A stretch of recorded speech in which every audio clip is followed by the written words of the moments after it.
Vítam vás pri dnešnom videu zameranom na ruské vojenské základne.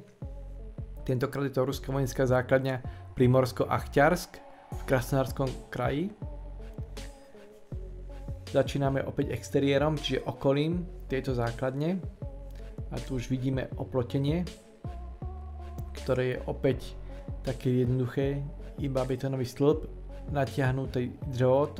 Tentokrát sú to dve rady, sú tu oplotenia, ale ten drôt je ešte aj takto do kríža, čo uvidíme neskôr.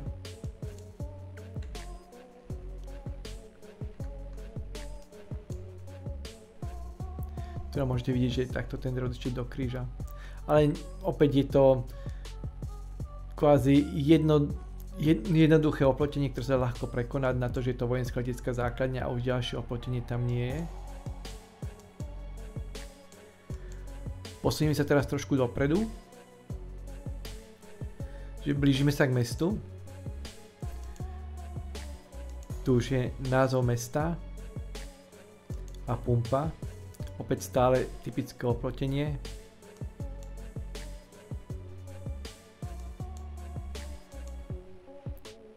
Tu je pumpa, kde to oplotenie je ešte také, povedal, že také horšie. Vidíte, že celé úplne doničené.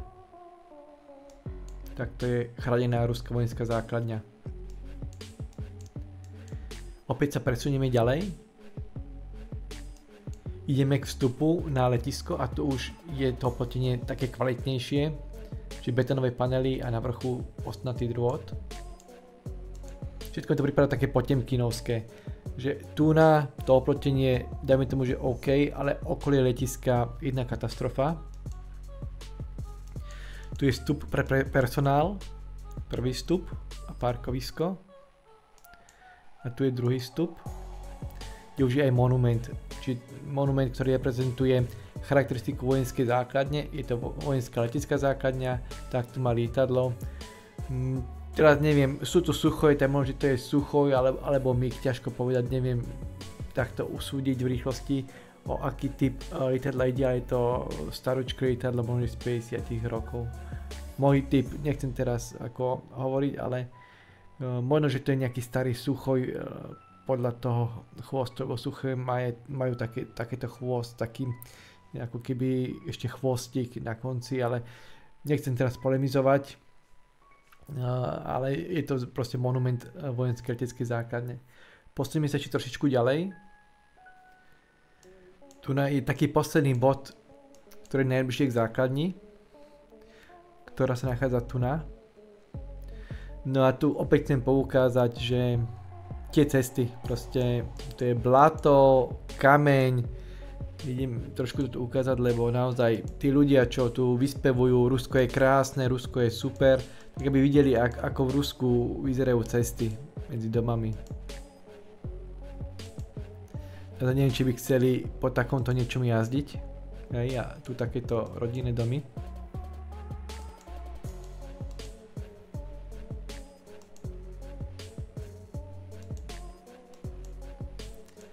To sú akože cesty, hej, aby ste videli. Takto to v Rusku je. To sú cesty. Takže toto bolo, čo sa týka exteriéru, všetko. Ideme sa pozrieť teraz na tú leteckú základňu, ako vyzerá. Ruská vojenská letecká základňa Primorsko-Achťarsk v Krasnodarskom kraji patrí k tým menším leteckým základňám. Toto je ohraničenie, kde, ako bolo vidieť, tak vlastne tento okolitý plot je úplne, že v izolátnom stave, ľahký na prekročenie alebo vniknutie do areálu. V tejto časti tu je hlavný vstup do areálu. Táto ruská vojenská základňa má Suchoje Su-25, to sú staršie stíhacie lietadlá. Ale počas vojny sem pribudli bombardéry Su-34 a taktiež sú odtiaľto údajne púšťané drony Shahed na Ukrajinu. Preto sa niekoľkokrát už stala táto vojenská základňa terčom útokov dronov ukrajinských. Naposledy 6.2.2025, kde vraj aj vypukol údajne dosť veľký požiar. Čo je taká kuriozita, zrejme to optický klam, tak keď si všimnete, tak tie dráhy, alebo respektíve tie trolovacie dráhy sú celé krivé, ako keby to stávali opití robotníci.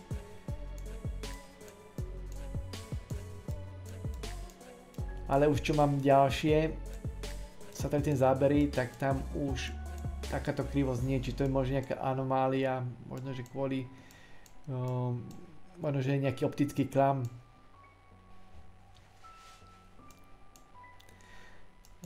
Letecká základňa má jednu vzletovú dráhu, má tu stoiska, ktoré sú prázdne, má tu stoiska, na ktorých má lietadlá. Ako uvidíte ďalšie zábery, máme ešte ďalšie zábery pripravené, tam tých lietadiel je o niečo viacej. A potom tu má takéto stoiska, ktoré neviem, či slúžia na opravu alebo na čo konkrétne, ale má tu takéto stoiska, kde je tiež niekoľko lietadiel, ale na novších záberoch už tieto lietadlá tam nie sú. Zrejme toto je nejaká opravovňa, alebo možno ťažko povedať, ale sú také vedľajšie stojacie plochy. A zvyšok sú administratívne budovy. Teraz sme sa prepli do 3D módu, ako táto letecká základňa vyzerá, takže môžeme ísť na jej začiatok. Tu je ten vstup.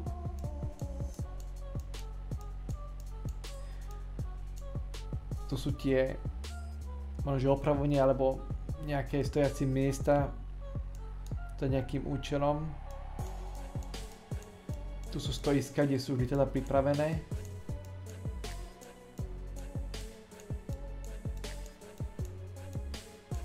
Tu sú tie prázdne stoiska. Tu nám nejaké lietadlo vzlietáva, toto je presne Su-25. Sú tie prázdne stoiska, ktoré sú v dosť zničenom stave.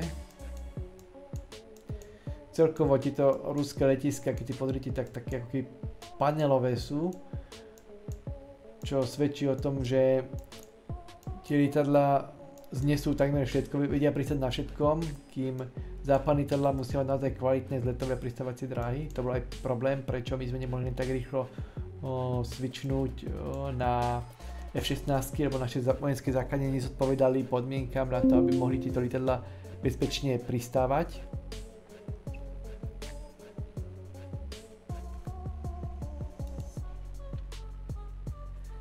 A sme na poslednej mape, kde opäť vidíte, lietadiel je tu už oveľa viacej. Tu nejaké lietadlo už roluje, tu nejaké ďalšie, toto vyzerá už ako nejaké možno dopravné, alebo nie je to typický stíhačka bombardér.